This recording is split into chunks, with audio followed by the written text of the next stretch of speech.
On vit dans un monde qui est de plus en plus complexe, imprévisible, non? Alors la grande question c'est comment on fait pour naviguer là-dedans? C'est vraiment la question essentielle qu'on va explorer aujourd'hui.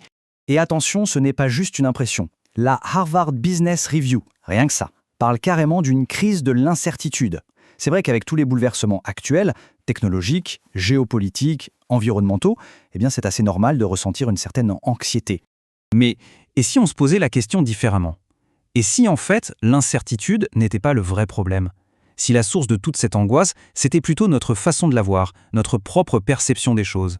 Alors, plongeons un peu dans ce qu'on appelle l'âge de l'incertitude. On a tous l'impression de vivre une époque hyper incertaine, pas vrai?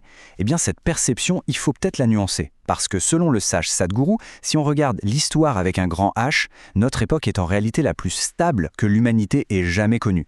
Oui, que ce soit en termes de santé, de finances, de sécurité, on n'a jamais eu autant de certitude.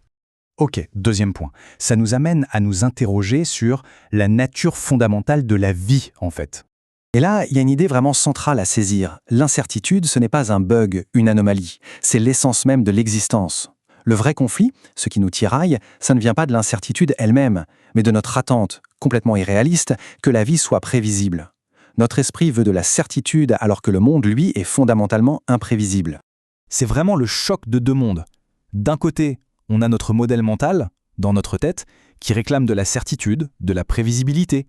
Et de l'autre, il y a la réalité de la vie, qui, elle, est totalement incertaine où absolument tout peut arriver. C'est ce décalage, ce fossé permanent entre les deux, qui crée cette friction psychologique. Il y a une vieille histoire tirée du Mahabharata qui illustre ça à la perfection. On pose la question, quelle est la chose la plus étonnante au monde? Et la réponse est, bien que tout le monde sache qu'il est mortel, chacun vit comme s'il était immortel. C'est fou, non? On passe notre vie à faire comme si l'incertitude la plus fondamentale, notre propre fin, n'existait pas. Allez, troisième point. On va essayer de comprendre un peu mieux les mécanismes de la peur. Pour Sadhguru, la peur, c'est simple. C'est une projection.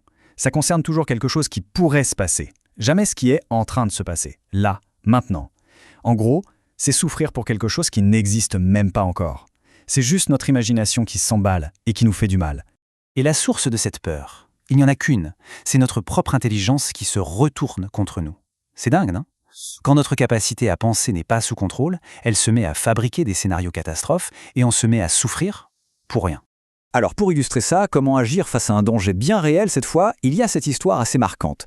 Un jour, un homme se présente chez eux. Il a une arme à la main. Il est là pour menacer la mère de Sadhguru, il veut la forcer à lui vendre un terrain. La situation est hyper tendue, le danger est palpable, immédiat.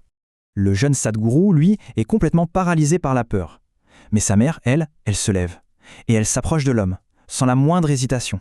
Et là, elle lui met une claque monumentale en plein visage et lui ordonne de sortir. L'homme, il est tellement déstabilisé qu'il s'enfuit. Et la leçon que sa mère lui a donnée ce jour-là est devenue un principe pour toute sa vie. Ce n'est pas parce que tu as peur que tu ne dois rien faire. La peur, c'est juste une émotion. L'action, ça reste un choix. On peut avoir la peur au ventre et agir quand même. Bon, quatrièmement, passons à du concret. Une petite boîte à outils pour les temps un peu agités.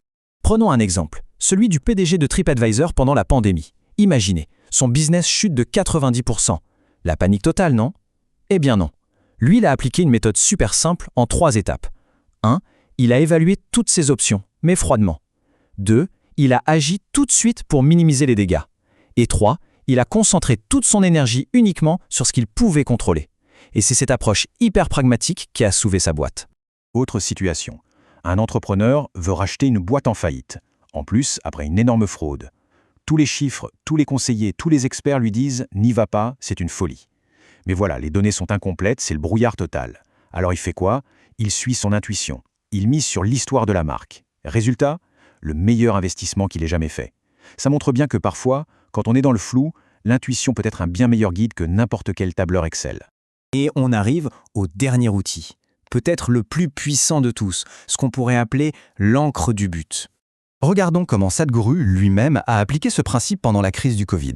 Pour chaque nouveau défi, la réponse était une occasion de réaffirmer son but. Plus de revenus pour sa fondation? Pas de problème, on s'adapte, on sert une nourriture plus simple. La communauté autour a faim? Ok, il se met à peindre pour lever des fonds. Les gens sont en détresse partout dans le monde? D'accord, il lance des sessions en ligne.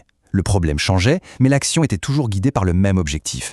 Et ça nous amène au message vraiment central. Si le but est fixe, il y a toujours un moyen de gérer n'importe quelle situation. Les circonstances, elles, vont changer, c'est une certitude.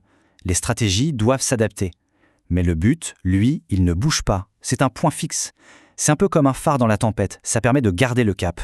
Et tout ça, finalement, ça nous ramène à une question que chacun peut se poser. Face à cette incertitude qui fait partie de la vie, qui est inévitable, quel est ce but fixe? C'est quoi l'ancre qui peut permettre de naviguer peu importe la force de la tempête?